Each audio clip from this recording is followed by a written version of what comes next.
Hey everybody, it is Scott the Steamroller Steen with winnersandwhiners.com coming to you with our bowl preview. This time we're taking a look at the Goodyear Cotton Bowl. Let me tell you something, folks. After this train wreck of a dumpster fire clusterfuck that was 2020, we could all use a good year. Goodyear! Here's rooting for you, 2021.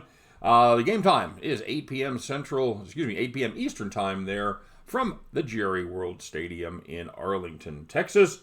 It features the Florida Gators and the Oklahoma Sooners. As always, if you are enjoying the videos, learning a little bit of something, maybe you even made a buck or two off some of the past predictions, we'd appreciate it if you'd give us the thumbs up. And if you haven't done so already, consider subscribing to our YouTube channel. Get notified each and every time we put up brand new content. All right, so let's take a look and see what we've got here for this one. It's the Florida Gators and the Oklahoma Sooners. Oklahoma is minus 467 is your total. You know, this was some serious line movement here as the Gators opened as about a 2.5-point favorite and is now swung all the way to Oklahoma minus 4. We'll talk about why that is here in just a minute. But, you know, both of these teams have had some problems to overcome. The Gators had to overcome an early season giveaway to A&M. They finally got themselves positioned only to soil the sheets against a very, very below-average LSU team before battling Alabama to a 6-point loss in the SEC championship game. But, of course, by then, all their national championship aspirations had gone by the wayside. Oklahoma, they lost their 2 games early in the season, falling to K-State for the second straight year and to the Iowa State Cyclones a week later. Now, Iowa State, there's no shame in that game as they are a very, very good football team. But it hurt him a lot losing to K-State because quarterback Skylar Thompson got hurt in the very next K-State game against, I believe it was Texas Tech.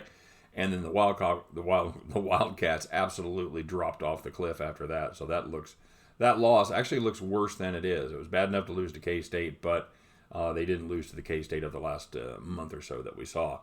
Now, so as far as Florida goes, how good was Kyle Trask? Really, really good. And the question that you really need to ask yourself is how good is he going to be without his top 4 receivers? And that is the reason for the line move. The top 4 receivers that are going to opt out and prepare for the NFL draft, what do they account for exactly of that Florida offense? Well, 59% of the catches, 65% of the yards, and 76% of the TD passes. Especially going to be problematic is their tight end, Kyle Pitts. He is, for my money, probably the best tight end in the country in the college ranks. And the LSU game illustrated just how much they missed him as he sat out that game with an injury. The defense letting them down has been the story of the Gators season. A&M converted 12 of 15 third downs early in the season. They just couldn't get off the field. And like we say, this pretty dreadful LSU offense put up 418 yards against them in that loss that they took there in the fog, the famous shoe-throwing game. So it's the most famous shoe to be thrown since someone winged one at George Bush in his press conference there in Iraq.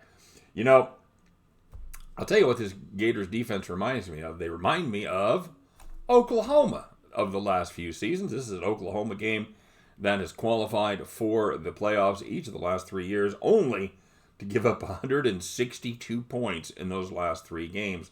OU quarterback Spencer Rattler, well, the young freshman has gotten better as the season's gone on, after throwing 3 picks against Kansas State. He tossed 17 touchdown passes and just 4 interceptions the rest of the way. The OU defense, that's the real story in this one. They have gotten better. In fact, they've gotten way better, especially against the run, where they rank 2nd in the nation. They have a very active front 7, and they get after the quarterback. They rank 6th in the country in sacks. The Gators, unfortunately for them, they don't run the ball particularly well. But without Tony, Pitts, Grimes, and Copeland, you can bet they're going to try. And good luck against this stout OU defense. As long as the Sooners line on the other side can keep Spencer Rattler clean, I think he's going to have some success against this Gators defense. OU, well, they can run a little bit. Their top 3 backs combined average over 5 yards per carry. I think that they're going to have their way with this Florida defense. Now, make no mistake, the Florida offense still has Kyle Trask, and they still have a number of very talented young receivers, but I don't think they're going to be able to do what it needs to get done to make up for their lack of defense against this very good Oklahoma team. The difference in this one, and I can't believe I'm going to say it, folks, it's the Oklahoma defense. I think they get enough stops to let Rattler and the rest of this OU team do their thing. Give me the Oklahoma Sooners minus the 4 points. And at the end of this one, you guys can join me as we pick up our winning tickets and head back to the window. All right, everybody. Once again, thanks for watching. Appreciate it. And if you would be kind enough, like and subscribe. We'll see you next time. Take care.